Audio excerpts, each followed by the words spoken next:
छोटी मोटी ब्राह्मण बाबू के काना दोनों सनमा पढ़ने के पोथी लेने जाए।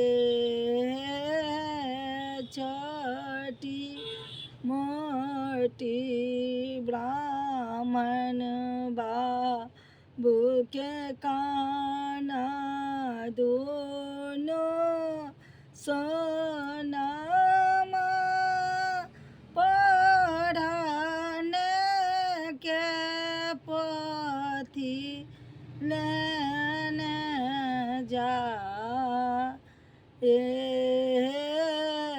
बाटा बेटिए गेला मालिन के बेटी या साभे फूल दिया ना चढ़ा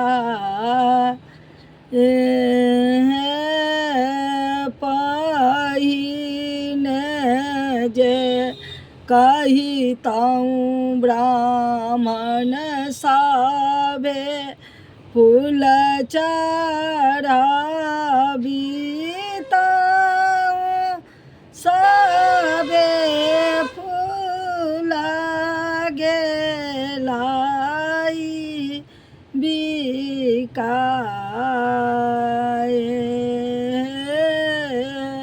छोटी मोटी ब्राह्मण बाबू के काना दोनों सोनमा पढ़ने के पोथी लेने जाए। पहिने जे कहितौं ब्राह्मण अहूँ के पढ़ाबितौं आब पोथी पढ़ल ना जाए। बाटा बेटिए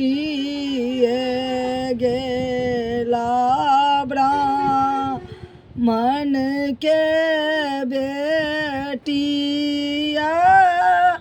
साभे जनौ दिया ना चढ़ाए।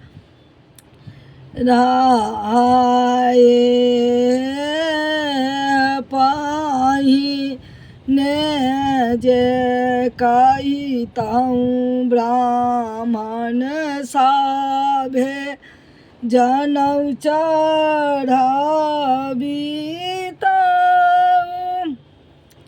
साभे जनौ गेलाई बिका।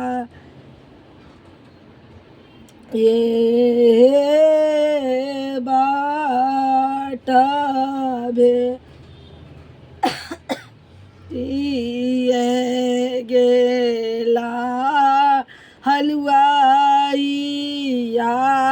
के बेटी या साभे मधुर दिया ना चढ़ाए।